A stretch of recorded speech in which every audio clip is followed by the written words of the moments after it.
Check out this good camera. It's the Fisher-Price Creative Effects Fun PhotoMaker from 1995. It's a pretty weird looking camera. I mean, look at this design. And it has a stereo viewfinder, which is just a pair of holes. It's actually really inaccurate and hard to frame things correctly with it. It's an instant camera, but not like one of these. It doesn't use any kind of film, rather it uses receipt paper. And while the digital image is being prepared for the printer, it plays a little song. The rule is that you have to dance while the music plays, although it doesn't state that in the manual anywhere.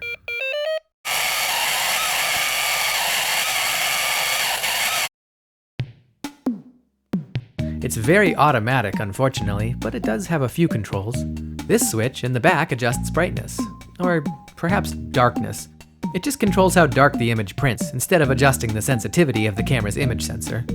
You might think that this would adjust focus, but actually it selects a border graphic to surround your photo. I pretty much always leave it on the first setting. While this camera was being sold, you could actually buy special cartridges that contained alternate sets of borders. Personally, I'm not that interested, but this is what I'm missing out on.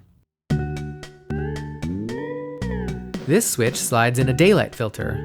However, my camera's filter has accumulated some fungus, making it totally opaque.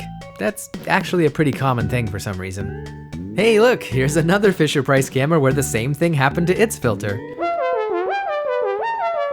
The only other control, which isn't the shutter button, is this one right here that prints out a copy of whatever photo data is currently in memory.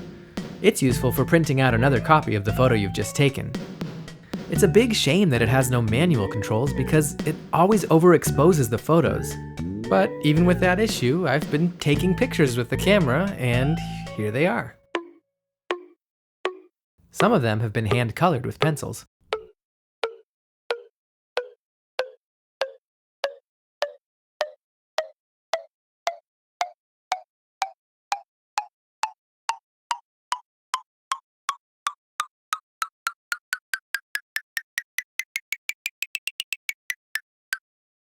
I'd wanted a camera that could print onto thermopaper for a long time. There are modern ones, but they look like this. I don't know why the look of a camera is important to me, but it just is. These new ones are ugly, in the wrong way. The Fisher-Price one is ugly, but in the right way. Oh, if only the Alulu camera got released. I was really excited about that one, but alas, its crowdfunding attempt was unsuccessful, so it never came to be. Anyway, so the photos are barely passable. Why would I want this?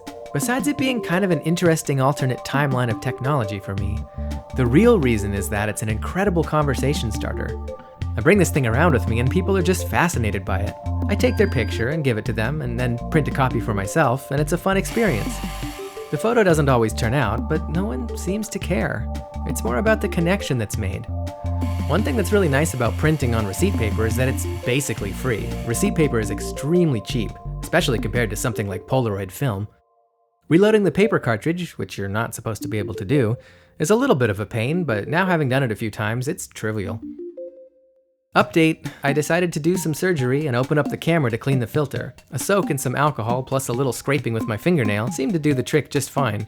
Now that the daylight filter is not opaque anymore, pictures taken in sunlight do come out a little better, but they're still a bit overexposed, and I don't think there's anything else I can do about that at this point, other than trying to get perfect lighting or just accepting that this is the look that this camera produces.